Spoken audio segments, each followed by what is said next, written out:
as a woman, and it's also disheartening when that is invalidated, and brushed off as, oh, you're just being crazy.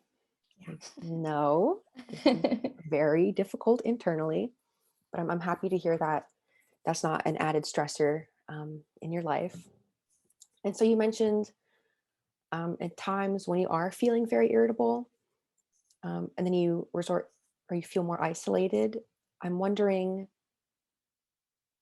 what do you do when you're feeling or when you're in these very irritable moments? Are you isolating yourself, or what happens between that moment and the isolation you feel after? Um, I think there's like a part of me that feels very alone in what I'm experiencing. And I kind of know, like in my mind, I'm like, this isn't how you really feel. Like, this is how, like, it's how you feel. But like you said, it's like also like a medical condition. And I know that, like, it's also not me at the same time. And so, or like not reflective of like how I might feel outside of that um, time frame. And so I think I just feel like it just sucks not having control over it. And I think I feel out of control with how I feel. And like because I can't really regulate my emotions in the moment, or at least I haven't been able to in the past. I just sort of feel like alone in that, and sort of like misunderstood by other people. Hmm.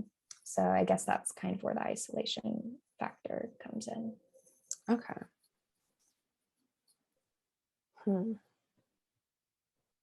So let's say when your next menstrual cycle comes around, and you don't, let's say you go to bed, you wake up, and miraculously, you aren't feeling all these emotions that are normally tied with that time period. What would be different for you, do you think? Mm. I think I'd be relieved. I think I'd feel like a little more pip in my step, and just like, um, yeah, I think I'd just feel a sense of relief, and like I imagine I'd be less tired, Hmm. and that would like be nice at work because I'd have a little bit more energy, and just feel like a little bit more like capable to do my work, and maybe even like have more like mental and physical energy to like hang out with my friends who I Hmm. miss, and like at least during those moments like just feel kind of, yeah, distant from. Hmm. All right. So, I just want to sit with that for a moment.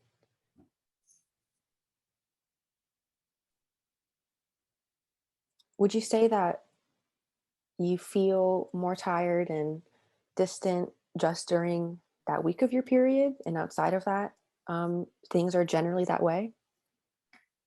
Well, yeah, I think it's kind of funny because I feel like I lose 2 weeks of every month to like like the PMDD the week before my period, and then like on my period for like a week I'm just like physically drained. Like it's Hmm. like the emotional storm and then the physical Hmm.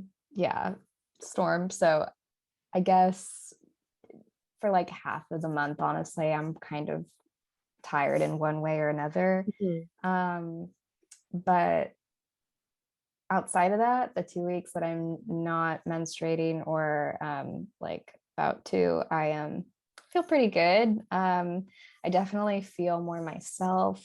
I feel like I can regulate my emotions more, or like if something happens, I don't take it as personally. I think Hmm. that's part of it, is like I just take everything personally. Hmm. I feel like really sensitive, and yeah, when I'm on my period and Hmm. right before. So Yeah. Well, when you frame it like that, losing 2 weeks of the month, I yeah, I can see why you feel exhausted all the time and why you might be at your wit's end. I think, yeah, bi-monthly to feel that way every month for how long it's been. Yeah, Right. that's physically and emotionally demanding consistently like that. Yeah, that's really tough. Yeah, it's been Yeah. a lot. And I feel like it's been like years that I've been dealing with this. But it's been nice recently, kind of. I mean, I feel like it's felt more overwhelming over the past few months, which is kind of again why I sought out some support. Mhm. But like knowing what's going on and like getting like my psychiatrist offered me like a little, and so did my like primary care doctor offered me like a little information around it, like just some Mhm. psycho education about it. But I'm still kind of learning about it and like how it applies to me specifically. Mhm. Um, and I guess, yeah, it's nice having a little more insight about what's going on. So I feel like a little bit less out of control, but it's still like a lot and very exhausting. Mhm. So, two words you mentioned that stood out to me are insight and control. So, I'm wondering how we can get you to a place of having that insight, of recognizing, okay, symptoms are coming on. I'm experiencing PMDD right now, the week before your period. And then how can we get you in a mental space um, to kind of prepare for it or be, more aware of what's happening than to have control? Does that make Mhm. sense? Yeah. So, the week leading up to your period, do you have any symptoms that trigger you, or and like, okay, it's happening? Um, I think I like at minimum just like kind of wake up in the morning and feel like very heavy and like Hmm. emotionally heavy. And then like I just noticed that like I cry more easily. And so like I just noticed like I feel like I can feel the waterworks coming a little bit, like my tear ducts are like activated. Hmm. And so like, if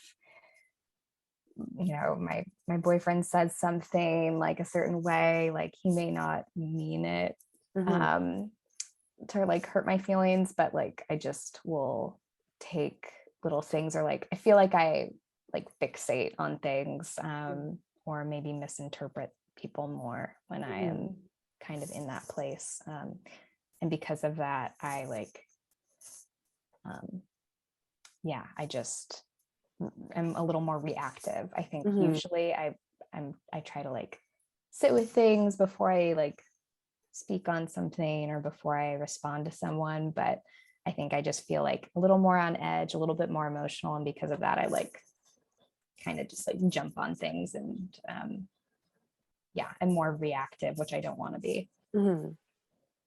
So what I'm hearing is you wake up, you feel heavy, and that almost sets the tone for the rest of the day. Yeah. Yeah.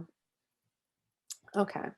So I know you want to be less reactive. You are aware of the sensitivity that you feel, and you know that you're taking things a little bit more personally than really the information warrants, probably.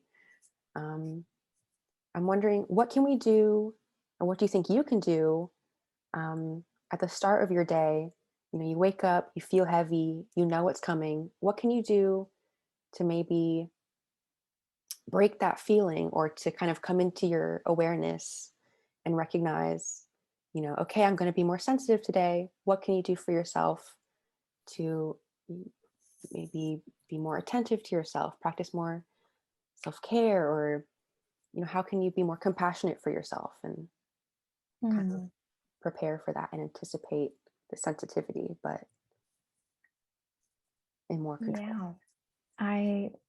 I don't know, self-care is tough because I guess I always just like historically have never felt like I um,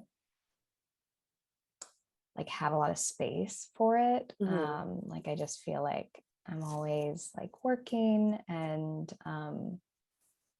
because of that, it's like it's almost hard to justify like taking space for myself. Mm. And I think like I just have experienced that like within my family, or like just coming from like a working class background, like, and seeing both my parents like kind of work tirelessly. Hmm. um I just have always like, it was really rare to like take time for like a vacation, or like take Hmm. time to do like really anything personal. So like even just this therapy is like kind of wild, because I have never like been able to justify doing it before, even when I kind of knew that I needed it, or felt like I needed it. Um, so I guess to like answer your question about self-care, I don't really have the best self-care practice. Hmm. And I don't even really know where to start. Yeah. All right. Thank you for sharing. Yeah, that definitely provides more context. Um, in my opinion, I think self care is always justified. I think by virtue of being alive and by being a human on this planet, you are required to take care of the body that is taking care of you every day, right? Yeah. And self care doesn't have to be these big things. Of course, even 50 minutes in a session once a week seems like a lot, especially with your schedule that's very demanding, and it's hard to find a free hour. Yeah. Um, but I think we can definitely shift to much smaller things, to be more attentive to yourself and to kind of increase the attunement you feel, with yourself and with your experience.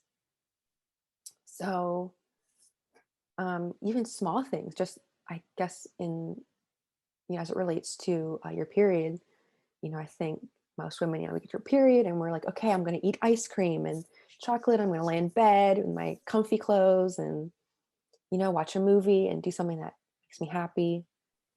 So I'm wondering how we can translate that into small self care practices, for those 2 weeks. Yeah. I definitely, I think that's like one thing that I totally do. I'll like get ice cream when I'm like on my period, or when I'm not really feeling well, and like kind of like snuggle up and watch a movie. I also really like to just like spend as much time outside as I can. Mhm. Like on breaks and stuff at work, I will kind of like try and go outside, or like get some steps in, like on my lunch break a little bit, if I have the energy for it. Mhm.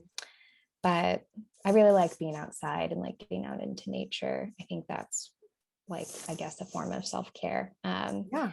So yeah. Okay. So getting outside, I think that's very accessible. Just taking a quick walk. Even, I like to stand outside on my balcony every day and just stare at the birds and kind of, have my mind be quiet for 10 minutes. So I'm wondering, what if you started your day with a walk?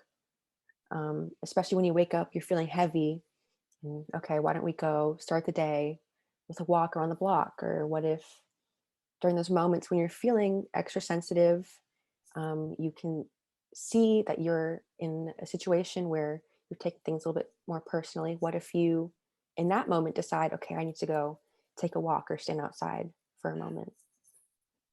That seems like a good idea. I Mm. feel like I would enjoy that. Yeah, I think that would help, Mhm. because I noticed that like I definitely feel more peaceful, and just kind of like grounded when I'm outside. Mhm. So I think that's like a good a good idea. Mhm. Yeah. Yeah, I'm happy to hear that. And I think that's a good way to physically create the space between, the incident and the emotional reaction to follow. I think if, especially when our hormones are activated, it's kind of hard to create that gap mentally. But if instead we can just physically separate ourselves for a moment, I think that might help. Yeah. Oh, fantastic.